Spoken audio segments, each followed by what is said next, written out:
Yo, everybody, what's up? Welcome back to the final mock draft of the year, at least 2024 mock draft of the year.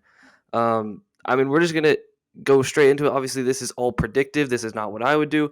This is what I think is going to happen. And hopefully, by the night's end tonight, I have about five or six right. That would be kind of nice. Obviously, getting the whole thing right would be pretty cool. That'd be like damn near guessing March Madness at this point. Like the draft is so unpredictable. Just and we have unknowns from about 3 on in this draft. Like, are the Patriots actually going to trade back? I have no idea. I'd be really surprised if they do, though. So let's get right into it. We will have trades. That's why I'm on PFF or Pro Football Network. Sorry. But let's hop straight into it, starting obviously with Caleb Williams. Who else would it be at this point? Keenan Allen didn't take number 13. He traded away Justin Fields. I mean, even with Justin Fields there, a lot of people have been seeing this since, the Bears got the number one pick, because why would you not? The quarterback class is insane. You have him, you got Drake May, Jaden Daniels, maybe even a J.J. McCarthy for some people. Like, this was always going to be a quarterback. There was never a doubt, unless Justin Fields had an all-pro year this year, which he did not. So Caleb Williams is the pick from USC at number 2. All signs are leading to Jaden Daniels, the 2023 Heisman out of LSU. Not much more to say about it. I think he's going to be the pick. It sounds like he's going to be the pick. He's been mocked here for the past month, it feels like, over Drake May. So, number 3, where people think the draft is going to start. Do the Vikings or Giants trade up here? Do the Patriots stick and pick? Do they even go quarterback with this pick? I do think in the end they're going to stick around at 3 and pick. I do not think they're going to trade out it. I think 3 is just too valuable. You have a new head coach. You need a quarterback. This is the draft class to get a quarterback, and I think it's going to be Drake May out of North Carolina.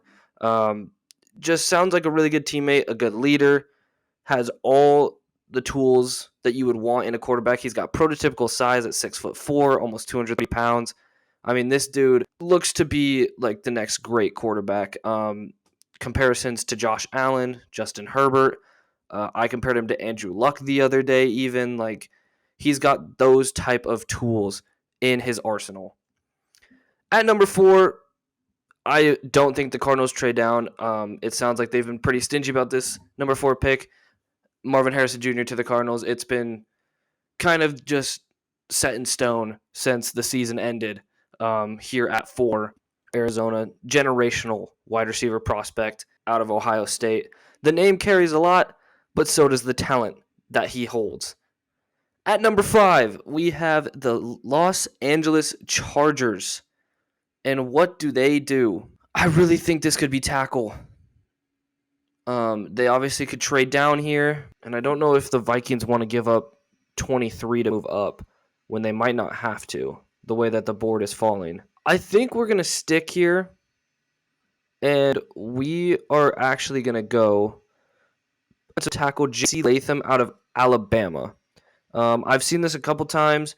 I think Daniel Jeremiah threw it out in his last mock draft yesterday, but it makes sense that they would go after a guy like this. Just a mauler in the run game, has that tenacity, that mean streak to him when blocking in the run, and he plays right tackle. They already have Rashawn Slater out on the left side, so they don't need a guy like maybe a Fashanu, a Joe Alt. They would look more towards a guy like Talise Fuaga, J.C. Latham, maybe even Amarius Mims if you think he is going to play on the right side. So I think ultimately it is going to be J.C. Latham for the Chargers. At number 6, the New York Giants, my favorite team, are going to go Malik Nabers, wide receiver out of LSU. One of the best receivers, if not the best receiver in college football last year. Could have and probably should have won Biletnikoff Award. You could argue Luther Burden. You could obviously argue Marvin Harrison, who ended up winning it. Romo Dunze as well. Like, there was a lot of good receivers. Malik Nabers might have been the best of them all this year. Giants do not have a playmaker on their team like a Malik Neighbors. The talent that he possesses, the run after the catch ability that he has, off the charts, unlike any other in this class. So they go out and get their number one receiver at 6. At number 7, we have the Tennessee Titans, who have stuck here, and the board has fallen honestly perfectly for them. I'm going to go ahead and get their franchise left tackle in Joe Alt. No second thought about it. They need offensive line help. Joe Alt, maybe the biggest, pun intended, at 6'9", help that they could get. At number 8, we have the Atlanta Falcons. I've had Dallas Turner here for a lot, and I know a lot of other people have had him too. I just think the fit and what they kind of need as a team still is what Dallas Turner kind of just embodies. I mean, a guy that can play the run and also be your top edge player in pressuring the quarterback, the edge. He's got great athleticism. He's got good power. Obviously, the speed is there. We all saw it at the combine. He ran like a 4.45 or some crazy number. So Dallas Turner is the pick here. At number 9, Chicago Bears. This could definitely be a trade down spot. It could also be a Rome Odunze. It could be a offensive tackle, an edge even. The thing is, who would trade up here? Like, what is really just, who's the player kind of standing out that's trade for? I think I'm just going to have the Bears stick and pick here. I can't really find a trade partner. So we're going to go Latu. Edge rusher out of UCLA. I think he's a top 10 player. Best pass rusher in the class. One of the best pass rushers coming out of college as a prospect that I've seen in a while. The dude has all the moves. He's got great technique. He uses his hands really well. The only thing that you could really develop him more as is a run defender, setting that edge in the run game. But drafting him at 9 here, he's going to be spark off the edge across from Montez Sweat, and then you have your edge duo of the future for the next 5 years in Chicago. At pick number 10, I'm not going to think too much about this. It just seems like too good of a fit. Brock Bowers out of Georgia can help you in the run game with Breece Hall, and then obviously as a pass catcher is absolutely elite. He's got great run after the catch ability. He's hard to bring down. Great hands, got good route running.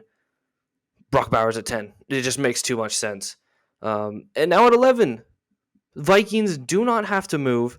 They can stay here. Kevin O'Connell can get his guy. Quarterback, J.J. McCarthy out of Michigan. Really high upside, has a ton of tools, great arm talent. Just still a little bit raw. But the upside is definitely there with the athleticism and the tools that he has. And he's been shown to process the defense and make the right read. Like, that is something that you can take away from his film. He ran a pro-style offense at Michigan. You can watch the film and see his head go through the reads, and if he doesn't have anything, tucks the ball down, runs, or finds his check down. Really smart player. A winner as well, if you want to throw that in there. McCarthy at 11. Number for the Broncos, as my cat apparently does not like that last pick. I think this could be a trade down spot as well. I know some people, Peter Schrager has said that a Bo Nix and a Michael Penix could go as high as 12 and 13. I'm going to have a trade here. And it might be an unexpected one. Okay. Finally got that done. I just had to throw in a bunch of picks. Basically, what I was going to try to package was the Jags' 17th pick, obviously, their third this year, and a future later round pick next year. Broncos want more picks. Maybe they want to trade back to get better value in a Bo Nix or a Michael Penix. Jaguars come up here. Is it for a corner? Is it for a receiver? I did this because one player stands out to me that is still here, and the Jags, they need wide receiver. Calvin Ridley left. So you have Evan Ingram, Zay Jones, Christian Kirk there right now as your top 3 receiving options. Obviously, ETN is a great receiving option out of the backfield. What you don't have is that bona fide outside wide receiver 1 that Rome Odunze can give to you. I think they move up here. and don't want to chance maybe the Raiders or the Saints getting one of these guys. So they move up with a team who wants to get a little more draft capital in Denver, and they come up and get Rome Odunze, wide receiver out of Washington, has great hands. He does not drop the ball. He's got better speed than a lot of people give him credit for. His route running is just money. One of the better route runners in this class for sure. Can be a great red zone threat as well. Uses his frame to his advantage. I think it's a good fit as well down in Jacksonville. At pick number 13, Las Vegas Raiders. You have Olu Fashanu here. You got Terran Arnold, Talis Fuaga, Troy Fautanu. You got a lot of options here. Do they go Michael Penix? I don't know. It's a tough thing to call. I haven't had it basically the entire draft process. I think I've had Bo Nix here, or a JJ McCarthy. Apparently teams really like Penix though. So we are going to go Michael Penix Jr. UW players go back-to-back here, 12 and 13. Las Vegas gets its quarterback of the future. Obviously, only Aiden O'Connell and Gardner Minshew there. So you got a little bit of a rivalry. Minshew, obviously, former WSU alum. Go Cougs. And then you bring in Michael Penix to basically replace him at some point, or at least compete for the starting job in this offseason. At pick number 14, New Orleans Saints. You've got great talent here. Look no further than Olu Fashanu. Tackle out of Penn State. Easily could be a top 10 player. Is a top 10 prospect for me at number 10. Goes here at 14. I think that's great value for the Saints. Superb pass blocker. Yes, he's got 8-inch hands. A little bit small. Didn't seem to affect him at Penn State, and he went up against some really good pass rushers when you think of guys that come out of Michigan, Ohio State, even Iowa. Like, he faced some really good pass rushers and held his own, even with quote-unquote small hands. He's got good strength, could develop a little bit more in the run game, would like to see a little bit more of that nastiness in the run game. But Olu Fashanu, great prospect and a great pick here for New Orleans. Pick number 15. I just think you need corner. This is a deep receiving class.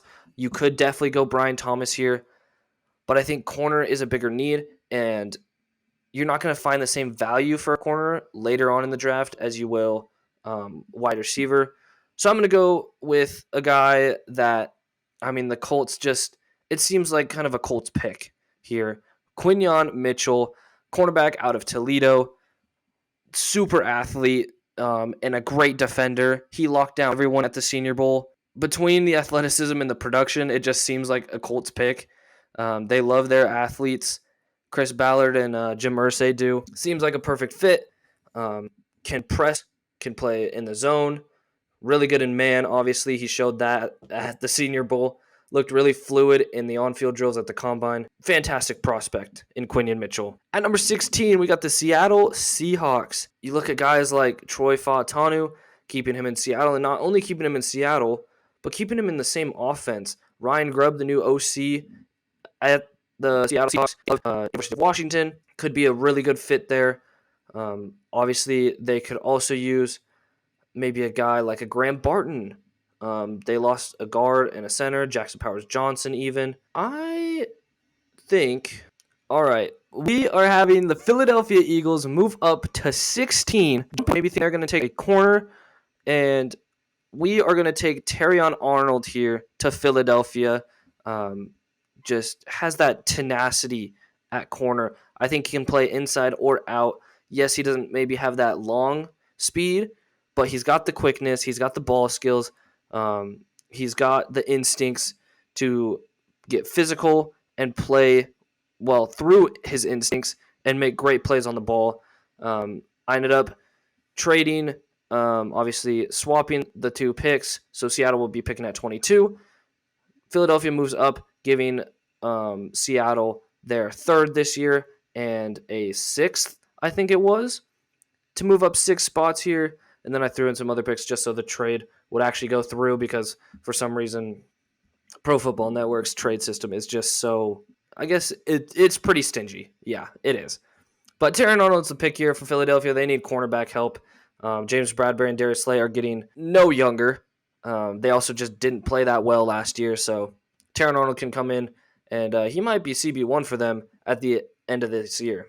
Pick number 17, Broncos obviously traded back here. I think value if you take a guy like Bo Nix. You could obviously take a Byron Murphy, and maybe Bo Nix falls, or with that extra draft capital, you can trade back up into the first round. I think here I am actually going to take one of these two interior pass rushers in Johnny Newton or Byron Murphy. I think Byron Murphy's just shot up boards so much. The athleticism and the traits mixed with the production, just film don't lie. As Byron Murphy is a fantastic interior defensive prospect. Just he wins the leverage game every single time, it feels like. And yes, he is only 6 foot, 6'1", whatever it is. So yeah, he should, but he wins it by a substantial margin. The Broncos get a really good player here that can cause some havoc up the middle with Zach Allen out on the edge, paired up with him. At number 18, Cincinnati Bengals. I think we are going to go Amarius Mims here because they need a tackle of the future. Yes, they brought in, who was it? Not La'el Collins. I think they brought in someone, though. But Amarius Mims does not need to start right. Maybe he can. We'll see how the offseason process goes and training camp, obviously. But this dude is just a mammoth of a man, 6'8", 340 pounds, and moves like he's a 6'1", 200-pound wide receiver. Like, it is ridiculous the way that this dude moves for his size. Strong hands, super lengthy arms. You cannot get to his chest if he's playing the right technique with his hands and his punches. It is unfair what this guy can do. He was utterly dominant in the games that he played. The problem is he didn't play a lot of games this year. He didn't play a lot of games last year. Obviously, teammate Broderick Jones came out last year, was the starter in front of Amarius Mims. Amarius Mims has a ton of potential. He could end up being the best offensive tackle of this class. It's just he has a little bit of inexperience and some injury issues that makes him fall here to 18. But the Bengals get a hell of a pick and great value here at 18. Pick number 19, Los Angeles Rams. Obviously, I've loved taking Laiatu Latu here. You could still take a really good edge rusher in Jared Verse. Brian Thomas is still here. That is absurd. You could also take a corner. I think corner is definitely a big need right here. You could take a Chop Robinson if you want to go on upside. I think I'm going to go corner. They brought back Darius Williams, but outside of that, they really don't have much. I'm going to take one of my favorite players in this draft who I also think is going to go in the first round. In Kool-Aid McKinstry, he has fallen because of the foot injury, the stress fracture that he had.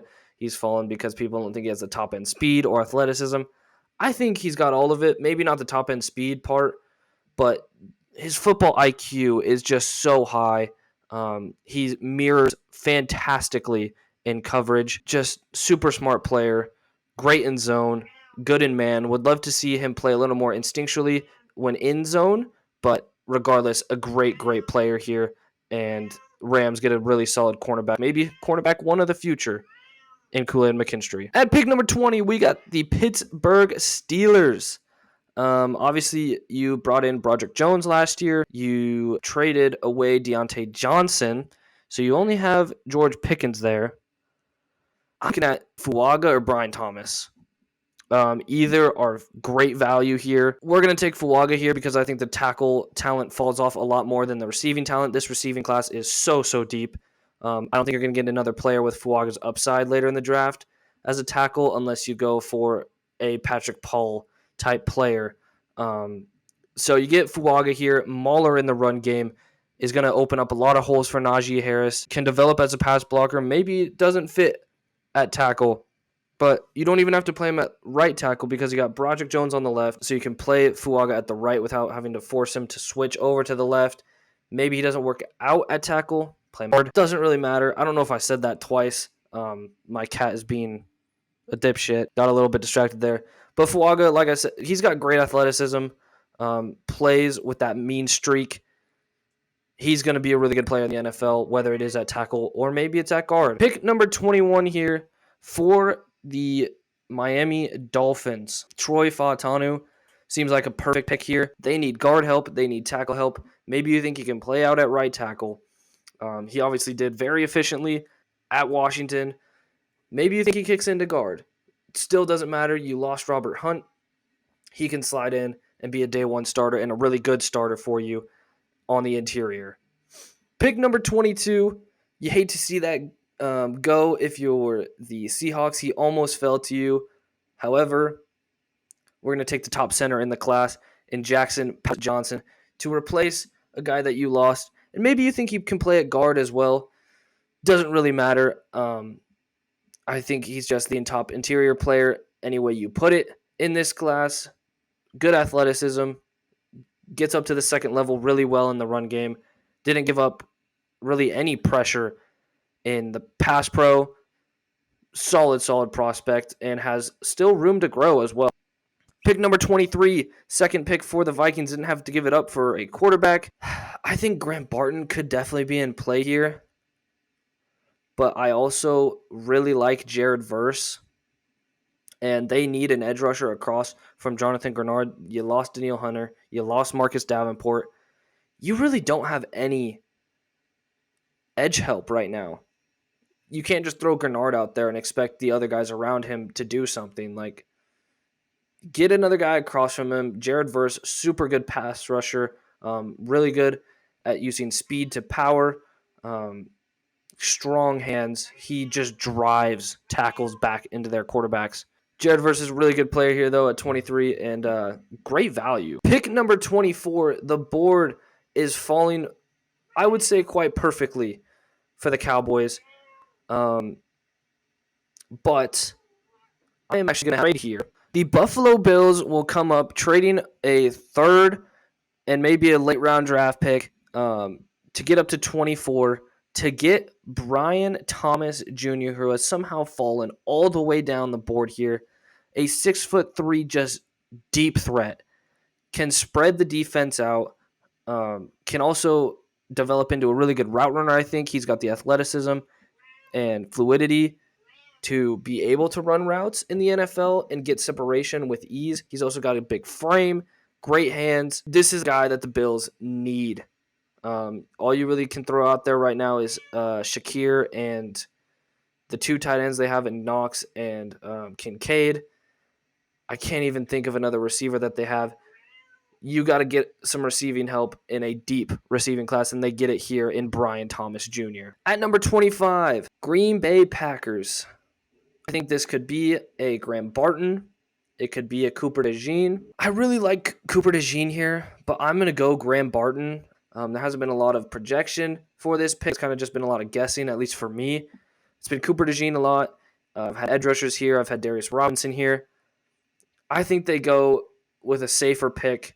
Sean Ryan is not that great of a guard. I mean, Graham Barton can play literally anywhere. He's got great versatility. He's also very consistent. One of the better just all-around offensive linemen in this class. And the Packers get him here at 25. Pick number 26.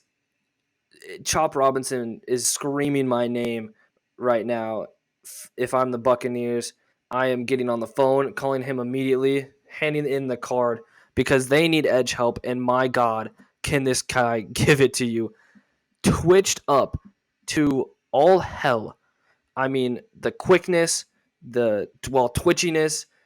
This guy is a straight athlete, but he's also a football player. You're not just banking on athleticism here. He has shown production where it's not been that high. He still has flashed that production. He has unbelievable bend around the edge. His speed rush is incredible. He just needs to get a little bit more power, and he needs to be able to set the run a little bit better and more consistently. But Chop Robinson is a fantastic player. Could end up being the best edge player out of this class. Pick number 27, Johnny Newton sitting here. You already got your franchise receiver, got your franchise interior defensive lineman who can absolutely get after the quarterback. He can take on double teams. He's got great power. Doesn't have a ton of speed element to his game, but it doesn't matter because he overwhelms people in his push. Take on 2 blocks in the run game. Like, Johnny Newton is a fantastic player. He's fallen down a lot of boards because Byron Murphy has risen up boards among other players. And it's just a very offensive-heavy draft. But Johnny Newton falls here to 27 and is a fantastic fit and pick for the Cardinals. Pick number 28, Dallas Cowboys. I think this could be Tyler Guyton, and I think that's the direction I'm going to go. They need a new franchise tackle out there on the right side. Go and get him. Tyler Guyton, I think, could play right or left regardless. Maybe you'll move Tyler Smith out there to left tackle. I think he was so good at left guard, though, that you might not want to do that. And that's why you take Tyler Guyton here. Can definitely sit and learn instead of having to start him week 1. He is still very raw.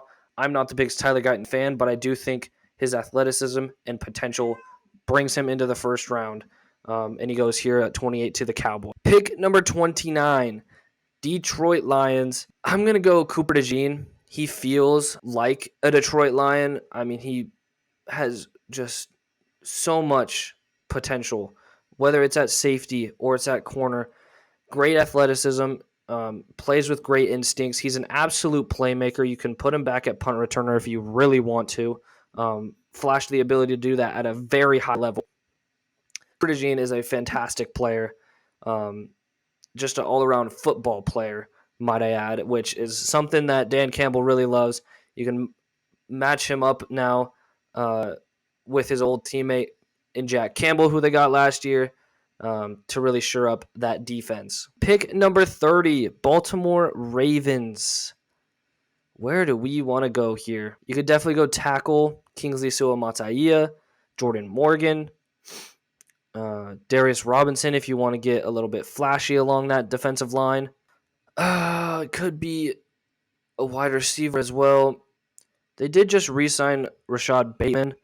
You have Zay Flowers. I think you can wait on wide receiver. I think this is between Nate Wiggins or a receiver. Actually, no. Suamataia, tackle out of BYU. Great size, has great athleticism. Still needs a little bit of work, yes. But the Ravens seem to develop offensive linemen pretty well. You already got Ronnie Stanley out there at left.